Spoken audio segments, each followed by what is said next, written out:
you think it hurts? Hurts?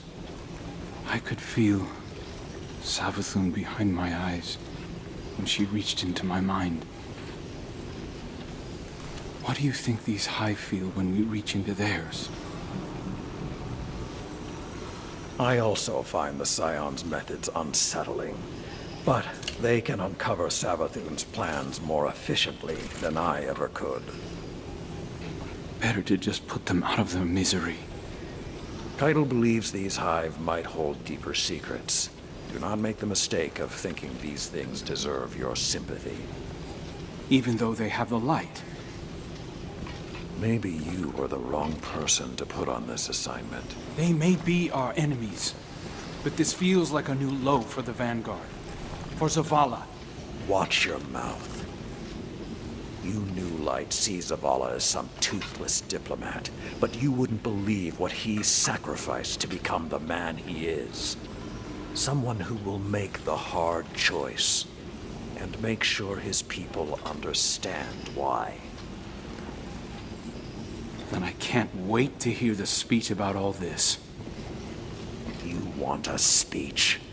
Today the Vanguard did what had to be done. Mercy prevailed. Speech over. Say it a little louder. I don't think this guy could hear you. This doesn't look like mercy to me. Then you're not looking hard enough.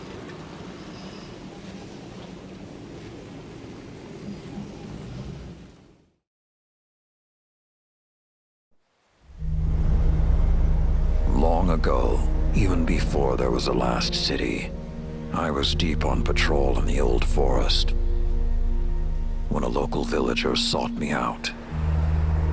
They asked me to catch a thief. I told them the Iron Lords were no mercenaries, but I saw their pride as well as their poverty. When they offered me a loaf of black bread instead of coin, I agreed.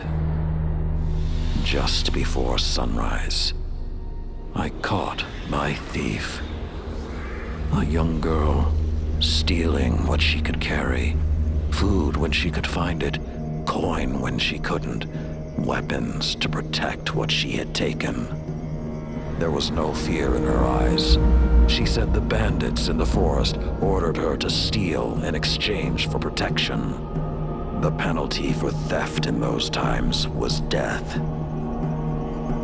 Instead, I pulled the crest from around my neck and pressed it into her hands.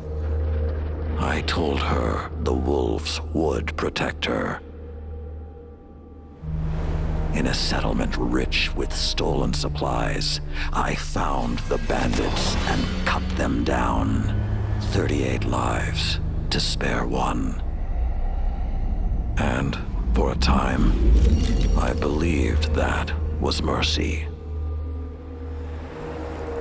Many winters passed before I found myself back in that part of the old forest.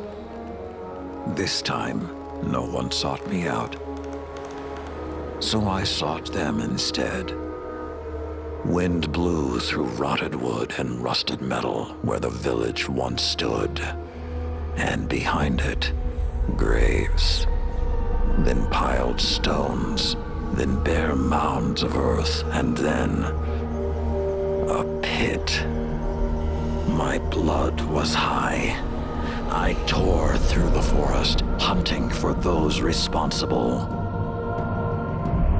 Finally, in a settlement rich with stolen supplies, I found her. A lightless woman with my crest around her neck. There was no fear in her eyes. She spoke plainly. When the villagers could no longer tithe, her wolves no longer protected them. She bled them dry, and when they had no more to give, she sent in her men, unleashed her wolves. Mercy to an enemy cannot come at the cost of mercy for their victims. The right path isn't always easy to find. But once you do, the only question is whether you're strong enough to walk it.